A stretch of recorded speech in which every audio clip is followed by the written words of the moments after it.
सरायकेला का छऊ नृत्य झारखंड का मुखौटा नृत्य है। झारखंड की पहचान है छऊ। कुल्हान प्रमंडल के सरायकेला खरसावा जिले ने छऊ में अपनी एक अलग जगह बना ली है। मुखौटों पर आधारित इस कला में धार्मिक और पौराणिक गाथाओं को प्रदर्शित किया जाता है। छऊ नृत्य में पौराणिक और ऐतिहासिक कथाओं के मंचन के लिए पात्र तरह तरह के मुखौटे धारण करते हैं।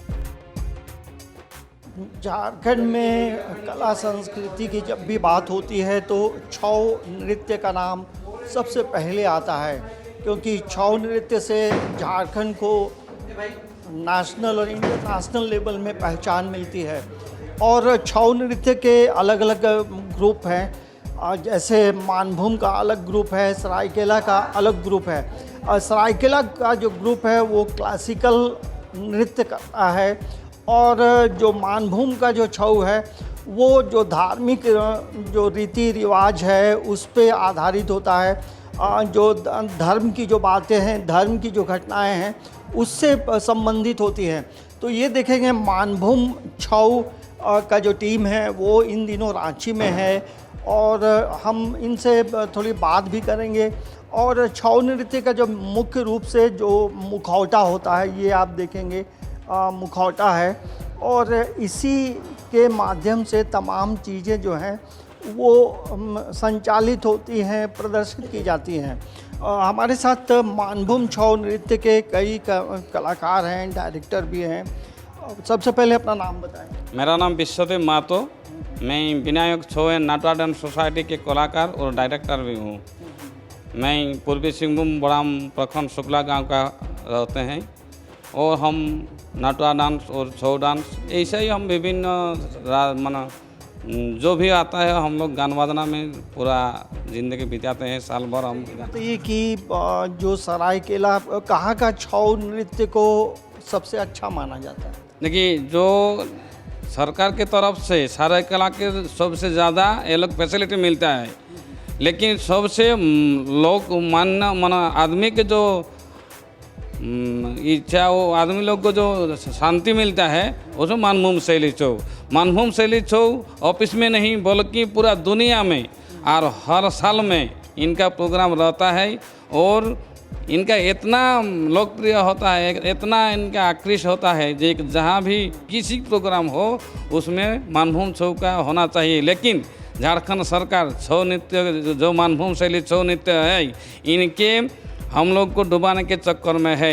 मेरा छऊ नृत्य कलाकार अभी गांव भाग के बाहर काम करने जाते हैं, और यहाँ के जो ऑफिशियल जो अभी निकला था, टेंडर निकला, वैकेंट निकला था, जो झारखंड राज्य में कलाकार के लिए मास्टर चाहिए, तो ये लोग क्लासिकल मास्टर लाते हैं, वोकल लाते हैं, और सरायकेला शैली का मास्टर खोजते हैं। लेकिन हमारा मानभूम शैली का छऊ का मास्टर अभी तक ये लोग खोज नहीं। बताइए, जो ये कलाकार जो हैं वो कहाँ से आते हैं, कौन लोग? ये कलाकार आदिवासी लोग होते हैं, जो मूलवासी आदिवासी, जैसा मुंडा हो, कुड़मी, कालिंदी, बारी, कुम्हार, सहीस, परामानिक, माने वो लोग जो पारंपरिक रूप से यहाँ आदिवासी लोग होते हैं, वही पिछड़े जाति होते हैं, वही लोग करते हैं। यहाँ जो बड़ा जात का जैसा ब्राह्मण लोग, मरवाड़ी लोग, ये लोग ये सब नहीं करते हैं। तो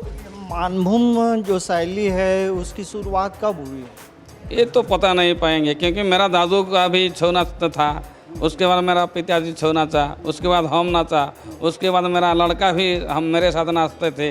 ये छऊ नृत्य जो होता है उसमें मुख्य रूप से होता है मुखौटा। हाँ, ये कहाँ से आता है, कहाँ बनता है? ये मुखौटा आता है पुरुलिया का चोड़दिया गांव बोल के। भारतवर्ष का एक ही जगह मुखौटा मिलेगा, भारतवर्ष में या वर्ल्ड में एक ही जगह पर मुखौटा उत्पत्ति होता है, जहाँ पर पुरुलिया जिला का चोड़दिया गांव बोल के एक ठो गाँव है, उसी गाँव से मुखौटा बनता है, और दुनिया में कहीं नहीं मिलता है। यहाँ देखिए, ये कलाकार हैं, इनसे भी बात करेंगे। क्या नाम हो गया? बंको बिहारी महतो। क्या यहाँ दिखाने वाले हैं? अभी नाटवा दिखाएंगे। क्या होता है इसमें सब कुछ होता है, जो कला कौशल जो दिखाता है उसीलिए दिखाता है। कितने साल से ये छऊ नृत्य में आप लोग हैं? हम 8 साल कहाँ कहाँ गए थे? गए, छत्तीसगढ़, गुजरात, राजस्थान, बिहार, तापर मणिपुर, नागालैंड वही साइड। ये मतलब प्रैक्टिस के कितना घंटा करते हैं और पूरे साल में देखेंगे तो कितना कार्यक्रम कर पाते हैं आप? 2 घंटा 3 घंटा हम करते हैं, उसके बाद नहीं होता फिर करते हैं जितना इससे घर परिवार चल पाता है? कितना नहीं मुश्किल? नहीं मुश्किल। मुश्किल है। जैसे कहीं भी जाते हैं कार्यक्रम में तो कितना मिलता है? वो 700-800 मिलता है। तो एक साल में कितना पैसा मिलता है? नहीं तो नहीं बता भाई। मतलब कैसा काम मिला वैसा? हाँ ऐसा है।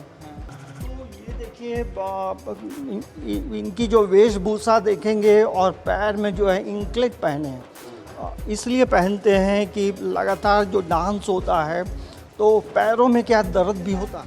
दर्द नहीं होता है, जो पत्थर उत्थर मिलेगा उस टाइप होता है, ऐसे नहीं होता है। तो ये आप देखेंगे ये छऊ नृत्य का मुख्य रूप से हम कहेंगे ये मुखौटा है और इसी मुखौटे के आधार पे जो है कलाकार जो है नृत्य करता है। ये जो मुखौटा है ये क्या बताता है, ये क्या है? कार्तिक मुखौटा, कार्तिक क्या है, कार्तिक का मुखौटा है। इसमें वो पहने से वो लोग जानता है जो ये कार्तिक है। तो ये देखिए ये कलाकार की जो मेहनत है ये आप देख सकते हैं मुखौटे में क्या क्या इतना खूबसूरत तरीके से इसे जो है सजाया जाता है कि इसकी जो खूबसूरती हो। और ये मुखौटे का जो आँख है वो यहाँ होल होता है। दरअसल जब ये कलाकार इसे पहनते हैं तो इन्हीं आँखों से ये लोग जो है इसी आँखों से ये लोग ऐसे करके देखते हैं सामने। तो हम कह सकते हैं कि छऊ के जो कलाकार हैं उनकी जो पीड़ा है, उनका जो दर्द है वो आप समझ सकते हैं। तो मैं आपको ये बताने की कोशिश कर रहा था कि छऊ नृत्य में जो है अलग अलग मुखौटे होते हैं। ये आप देखेंगे ये क्या है? ये महिषासुर। अच्छा, ये देखिए महिषासुर है और इसकी जो बनावट है कहीं ना कहीं आप देखेंगे दांत को बड़ा बड़ा बनाया गया है, मतलब ये आक्रामक बनाया गया है। मतलब इसकी जो खूबसूरती है, कलाकार का जो मेहनत है वो आप देख सकते हैं। तो ये आप देखेंगे तो हम आपको मिलवा रहे थे और छऊ नृत्य के जो कलाकार हैं और ये मानभूम के हैं और इनकी बातों को यदि हम समझेंगे तो कहीं ना कहीं इनके मन में एक दर्द है कि मानभूम शैली को भी सरकार जो है मान्यता दे, उसको पहचान दे।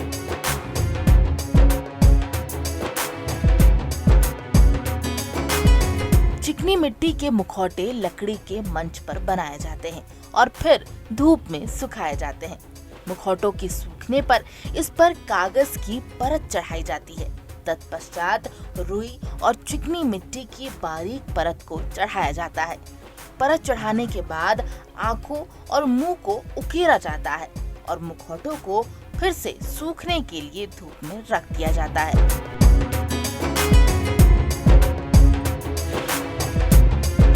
और हमारे साथ कई ऐसे कलाकार हैं जिनके परिवार में पुश्तैनी तौर पे जो है मुखौटा बनाने का काम जो है होता रहा है।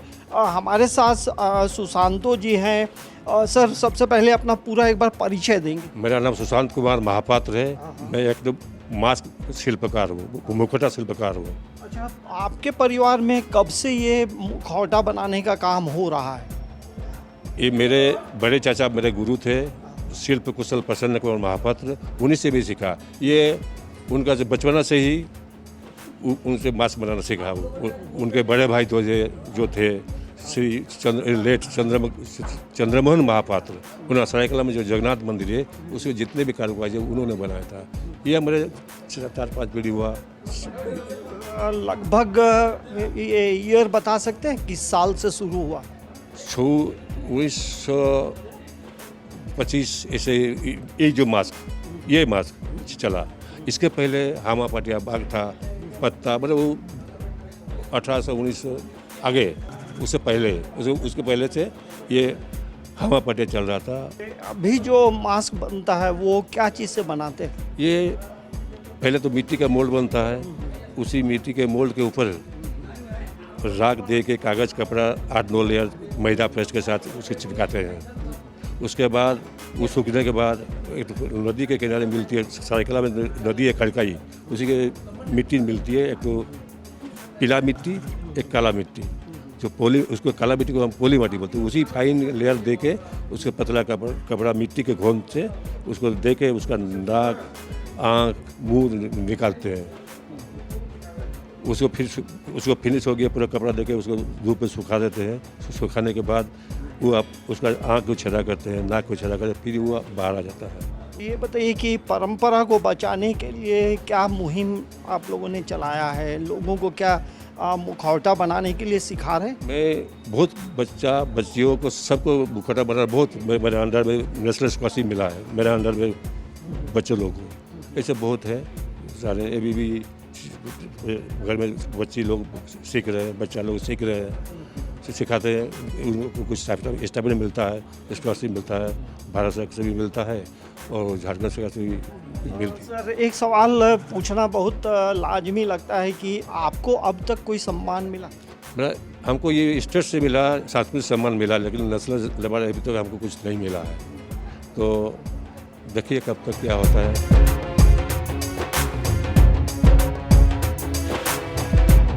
रंग बिरंगे मुखौटे, अनोखे वेश, कलात्मक व तेज अंग संचालन और बिना संवाद के अभिनय द्वारा भाव व्यक्त करना और पूरी कथा को समझना इस नृत्य की महत्वपूर्ण विशेषताएं हैं। छऊ में अब तक 6 कलाकारों को देश का सर्वोच्च नागरिक सम्मान पद्म पुरस्कार से नवाजा जा चुका है।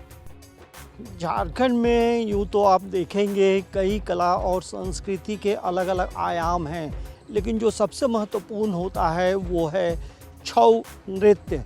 और छऊ से झारखंड की पहचान पूरे भारत में है और विदेशों में भी है। और आज हमारे साथ छऊ नृत्य से जुड़े एक ऐसे शख्स हैं जिन्हें पद्म श्री भी मिला है और कई अवार्ड उन्हें मिले हैं और वो किसी पहचान के मोहताज नहीं हैं। सर से ही हम पूरा एक बार परिचय जानना चाहेंगे। सर, एक बार आप अपना एक इंट्रोडक्शन दे दें। मैं शशधर आचार्य सरायकला छऊ के एक नर्तक परिवार में पैदा हुआ। इस कला का, सरायकला छऊ की, मैं 5वीं जनरेशन का हूँ, 5th जनरेशन। मेरे पिताजी, उनके चाचा, उनके फादर, उनके फादर और उनके फादर। अब मेरा बेटा 6th जनरेशन, वो भी नाच रहा है। पढ़ाई लिखाई अच्छा करा है, लेकिन उसने बोला कि पापा ये हमारी अपनी कला है, हम अपनी कला को छोड़ नहीं सकते हैं। कर रहा है। बचपन से ही मुझे इस कला में इंटरेस्ट रहा, क्योंकि मैं घर में देखता रहा कि किस तरह से बच्चों को पापा मेरे सिखा रहे हैं। लेकिन मैं मेरे फादर से बहुत डरता था। तो मैंने अपनी मम्मी को बोला कि मम्मी मैं छऊ सीखना चाहता हूँ। तो उन्होंने कहा कि ठीक है, मैं तेरे पापा से बात करता हूँ, क्योंकि मैं बहुत घबराता था पापा से और बड़े तक भी बहुत डरता था, क्योंकि मेरे गुरु भी रहे वो। तो मामी ने बोला और पापा को बोला, तो पापा ने कहा हाँ उसे बोलो, लड़के आ रहे हैं, वो भी करे साथ में। मैं करना शुरू किया। धीरे धीरे जब मैं करना शुरू किया तो मेरे पापा को लगा कि हाँ इसको इंटरेस्ट है, क्योंकि एक गुरु, चाहे वो फादर हो चाहे गुरु हो, वो तभी कला को बच्चों को देता है, शिक्षा देता है। उसको एक सही स्टूडेंट मिले तब वो शुरुआत करती है, तो वो सिलेक्शन करता है। तो मैं शायद सिलेक्शन में मेरे फादर का पास हो गया, तो उन्होंने मुझे शिक्षा देना शुरू करे। फिर उन्होंने जब 5-7 साल तक शिक्षा दी, उसके बाद फिर मुझे बोला कि देखो बेटा, तुमने मेरे से 5-7 साल सीख लिया, अब तुमको मेरे एक दोस्त के पास भेज रहा हूँ, उनसे सीखो। फिर नटशंकर बनबिहारी पटनायक से मैंने सीखा। इसी तरह से मेरे 5 गुरु हैं। पहले मेरे पिताजी गुरु लिंगराचार्य, दूसरा नटशंकर बनबिहारी पटनायक, तीसरा मेरे केदारनाथ साहू जी, चौथा विक्रम कुंभकार और 5वां राजकुमार सुधीर नारायण सिंह देव, राजा के बेटे। टोटल। यार सर, सम्मान मिलता है, सम्मान मिले हैं, अभी आगे भी कई सम्मान मिलेंगे, उस वक्त कैसा लगता है? देखिए, जब शुरुआत में मैं काम कर रहा था तो और मेरे को ये सम्मान उम्मान का इतना ध्यान नहीं था।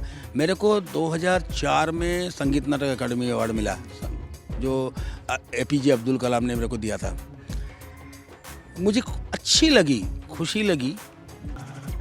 धीरे धीरे झारखंड के सारे सम्मान मुझे मिलने लगे। मैं कार्यरत हूँ, काम देखते हुए बढ़ता है। फिर पद्मश्री मिला। पद्मश्री मिला जब जिस दिन मिला, उस दिन जब मेरे को एक इंटरव्यू में पूछा गया तो मैंने कहा कि देखिए, अगर मेरे गुरु लोग नहीं होते तो मुझे ये सम्मान कहाँ से मिलता, अगर ये गुरु लोग मुझे ये शिक्षा नहीं देते तो मुझे कहाँ से मिलता। तो ये मेरे गुरुओं की उपलब्धि है। वो भी खुद पद्मश्री थे मेरे गुरु लोग भी, लेकिन वो उनकी उपलब्धि है जिन्होंने मुझे शिक्षा दिया और उनकी शिक्षा को मैं खरा उतरा, तभी तो मुझे मिला पद्मश्री। तो मुझे खुशी तो बहुत मिली। और कलाकार को सम्मान एक प्रोत्साहन है और उसकी ज़िंदगी में एक अलग एनर्जी भर देता है और वो और ज़्यादा कार्यरत होता है। सर, हम लोग लगातार छऊ नृत्य के बारे में बात कर रहे हैं। छऊ का एग्जैक्ट मीनिंग क्या है? देखिए, ये छावनी से निकला है। छावनी मतलब कैंटोनमेंट, योद्धाओं से क्रिएट हुआ है।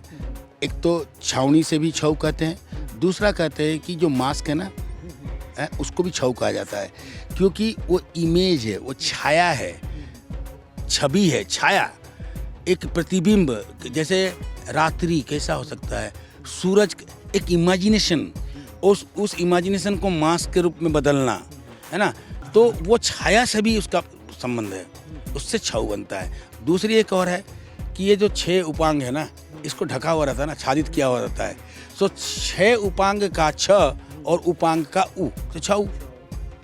सर, ये बताइए कि इसमें कितने प्रकार के मुखौटे इस्तेमाल होते हैं? देखिए, हर कैरेक्टर का अलग होता है। अगर आप माइथोलॉजी कर रहे हैं, रामायण कर रहे हैं, महाभारत करते हैं, और राम को राम की तरह, रावण को रावण की तरह, दुर्योधन को दुर्योधन की तरह, है ना, द्रौपदी को द्रौपदी की तरह।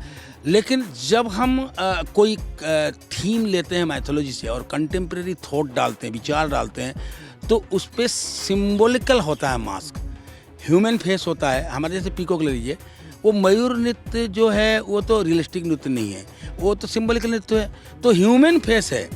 क्योंकि रविन्द्रनाथ टैगोर की एक पोएट्री है, आज के आमार मोन मयूर मोतो नाचे रे, उसको लेकर उन्होंने जो कोरियोग्राफी किया पीकॉक का, तो उसमें ह्यूमन फेस रखा, ताकि वो कलाकारी, तो मेरा मन एक ह्यूमन बीइंग तो है ना, उसका मन मयूर की तरह नाच रहा है, तो ह्यूमन बीइंग का मास्क है, लेकिन कर रहा पीकॉक।